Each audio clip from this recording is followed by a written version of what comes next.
إله إلا الله محمد رسول الله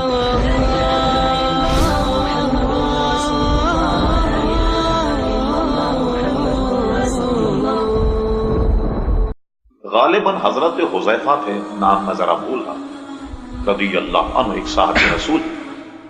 وہ زندگی میں یہ کہا کرتے تھے کہ میری ملاقات انتقال کے وقت، جان کنی کے وقت ایسے آدمی سے ہو جس کی روح نکل رہی، تو میں اس سے پوچھوں کہ تجھ پہ کیا بیت رہی.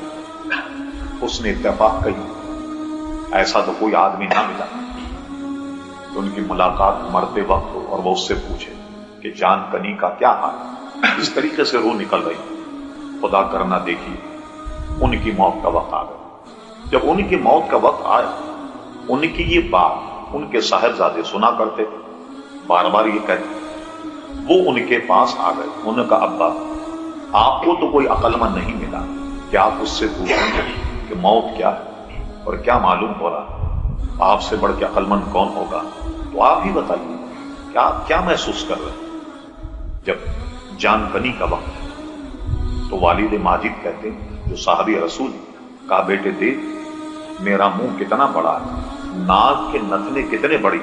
اب میں یہ محسوس کر رہا کہ بتدریج سانس تنگ ہوتے ہوتے اب ایسا لگ رہا کہ جیسے کہ میں سوئی کے سوراخ میں سے سانس لے.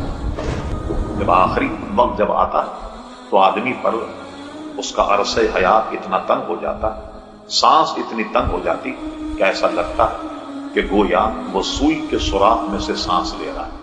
اب اس سے اندازہ لگائیے کہ جسے لوگ موت کہتے ہیں، اب ہاں ٹھیک ہے مر جائیں گے، ٹھیک ہے، حق ہے، موت حق ہے، لیکن اس کا نقشہ ذہن میں ہو کیا اذیت کیا تکلیف آدمی کو مرتے وقت ہوتی ہے.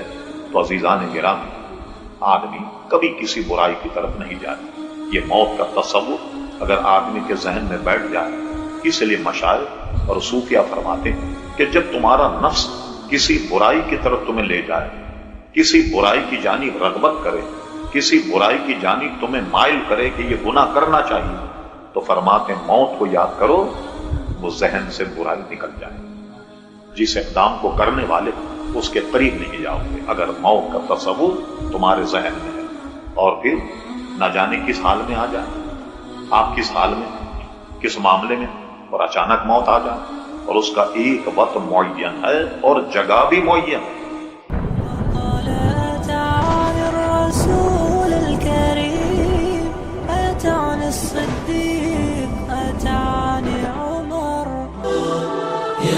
حبيب الله يا رسول الله يا حبيب الله يا رسول الله. شكرا يا ربي شكرا هديت قلبي شكرا نورت دربي شكرا شكرا يا رب شكرا يا ربي شكرا هديت قلبي